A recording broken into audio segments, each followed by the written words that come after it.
こんにちは、ゆっくり雑談の時間だよ。今日は何？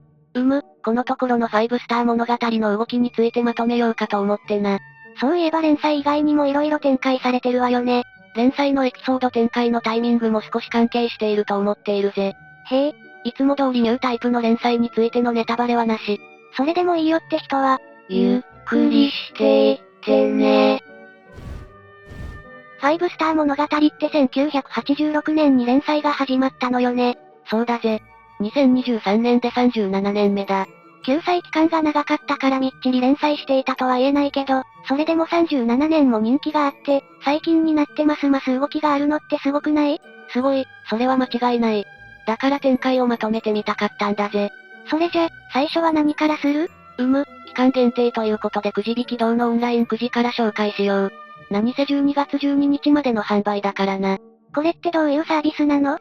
SNS だと広告がよく流れてくるから知ったのだけど、くじ引き堂のサイトに会員登録して、10回とかセットでくじを引くんだ。そうするといろんな景品が当たる。ちなみに1回880円。価格はそれなりね。10回だと8800円か。20連もあるぜ。17,600円はすごいわ。それで何が当たるの？アクリルスタンドとかアクリルパネル、ファイルとかだな。こういうのはなんだけど、ちょっと微妙じゃない？どうせ椅子賞とか当たらないんだから、複製原画とか立体物が景品に欲しいわ。くじ引き堂のオンラインくじだが、5スター物語以外にも色々あって、ウプ主はソビン氏の複製原画が当たるオーバーロードのくじに6万円とかつぎ込んでたな。全部外れたが、確率的に S 賞ってそれくらい厳しいのね。物があるガチャだな。天井保証もないし。ともあれ5スター物語のオンラインくじは12日まで。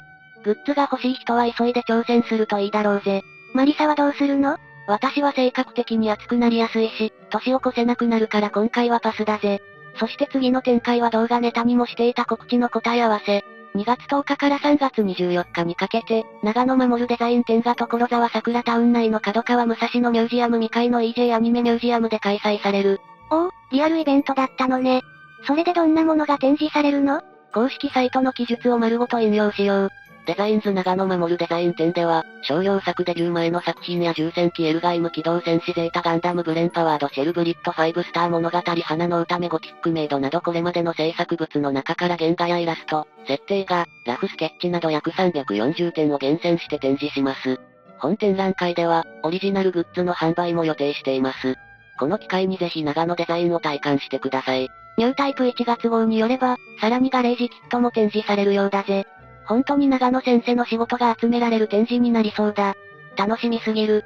うわぁ、商業作デビュー前ってことは、以前限定動画のネタにした同人誌時代の作品とかもあるかしら？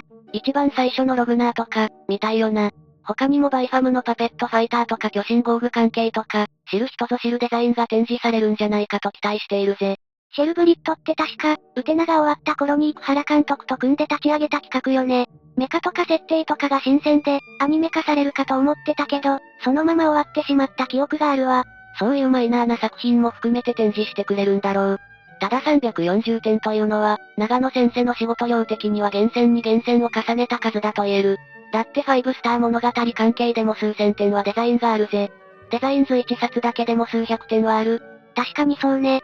そう考えるともっと多くてもいい気がするわ。それで会場なのだけど、ここって角川の施設よね。そうだぜ。以前も月間ニュータイプの記念イベントが開催されたことがある。岩の塊みたいな特徴的な建物だぜ。へえ。ちなみにそのニュータイプ関連の展示会にも長野先生の生原稿や、当時発売されたばかりのダッカスのキットが展示されていて、すごいパワーを感じたぜ。動画ネタにしようかと思っていたのだが、館内撮影禁止だったので取れ高はゼロだったのも覚えてる。生原稿も見たいわね。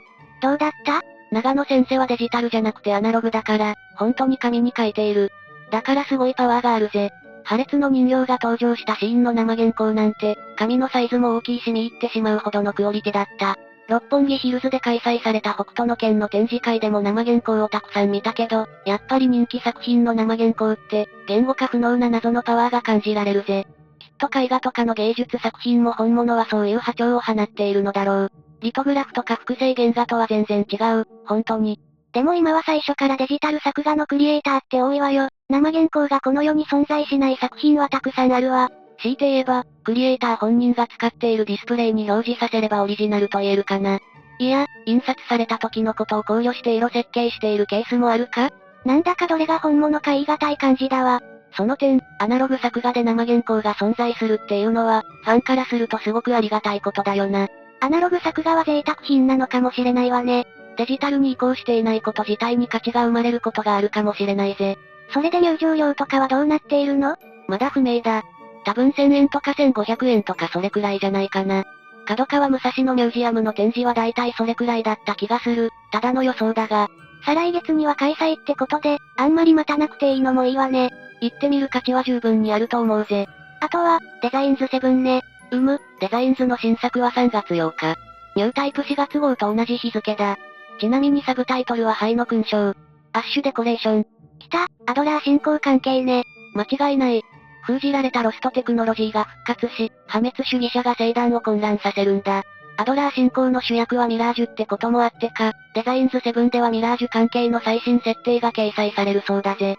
200メートルを超える巨体も気合で書き下ろしたらしいから、炎砲と翼体のデザインもお目見えするだろう。確か炎砲はニュータイプの表紙で一部登場してたわね。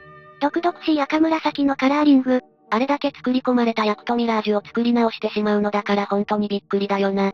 本当にそうね。18、19巻登場のキャラとメカを網羅しているらしいから、ミラージュ以外の設定も楽しみだ。新しいキャラとかもいっぱい出てくるんでしょうね。発売日的にも、多分展示会場に平積みされているんじゃないかな。会場で買って帰る人が多そう。デザインズ7はともかくとして、個人的には展示会に出品したデザインだけで一冊欲しいんだよな。北斗の展示会でも展示物をまとめた資料が会場で販売されていたし、大抵の美術展ではそういう展示物だけをまとめた写真集とか資料集が会場で販売されるものだ。これは東京国立美術館で開催された密教美術の展示会の図鑑なんだが、こういうのを長野守る展でも作ってほしい。権利の問題で展示会場でしか見られない、というのはもったいなさすぎる。なかなか豪華な想定ね。こういうのって、確かにデザイン図とは別の意味で欲しいわよね。個人的に長野デザインはアートだと思ってる。だからぜひとも用意してほしいぜ。そしてニュータイプ1月号発売のタイミングで発表された新展開がある。天才原型師と言われた谷明さんによる ZAP の登場だ。ZAP、サラストラって確かボークスから出てたわよね。それとは別にアワートレジャーから発売される。両方をじっくり見比べたことはもちろんないが、同じメカが異なるブランドから発売される流れは、モーターヘッドのガレージキットが全盛だった頃を思い出すぜ。あの頃は毎月、ホビージャパンとかに5スター物語の瓦礫が掲載されてたものね。この盛り上がり、模型クラスタにとっては嬉しい展開じゃないかな。ただキットの値段は16万円とかするから、おいそれと手に入れられるものじゃないし、絶対に素人には組み立てられないだろう。確かカイゼリンのキットが発売された時は、誰でも簡単に作れるって言ってたはずだけど、今回はそういうアナウンスないわね。間違いなく、作り手を選ぶタイプのキットだろうぜ。もともとモーターヘッドはガンプラとは違うってコンセプトだったけど、これはロボットクラスタの最上位キットとして企画されている気がするわ。だろうな。こういう立体物は展示会などで見ると本当に素晴らしい。ぜひ生で見てほしいと思うぜ。ダッカスとかも立体が入るんだ、本当に。それで、このキット、発売はいつなの？来年の4月だぜ。ということは、2月に展示会が始まり、3月にデザインズ7、4月に新キットってことかしら。そうだな。そして秋頃に単行本の新刊かな。タイミング的にそれはありそうよね。5スター物語って救済しないだけでもすごいって感覚の作品だけど、これだけ展開が目白押しだとなんだか怖いわね。私には長野先生が物語を語り切ろう、としているように感じられる。本来なら年齢的にも疲れてくるはずなのだが、連載からそういう空気が全く感じられないのがすごい。クリエイティビティを維持し続けられる秘訣があるのかな。確かに異例よね。作品的にも作者的にも。さて、最後に連載についても少し触れよう。今月の5スター物語はまあ予想通り。多分展示会が始まる頃にこのエピソードが終わって、デコーストの決戦エピソードが始まるんじゃないかな。イベント開催期間中に熱い展開をぶつけていくっていうのは、ありそうな話よね。プロダクトローンチじゃないが、期待感を高めておいて一気に放出するっていうマーケティングはありそうだ。長野先生がそういうのに乗るかどうかは別として。ファンとしてはコンテンツの継続と本来の形での完結こそ命だわ。まあな、来年の5スター物語は連載もイベントも楽しみ、といったところでこの動画は終了だぜ。ここまでご視聴いただき、ありがとうございました。良ければチャンネル登録や高評価いただけると幸いです。それじゃ、またねー。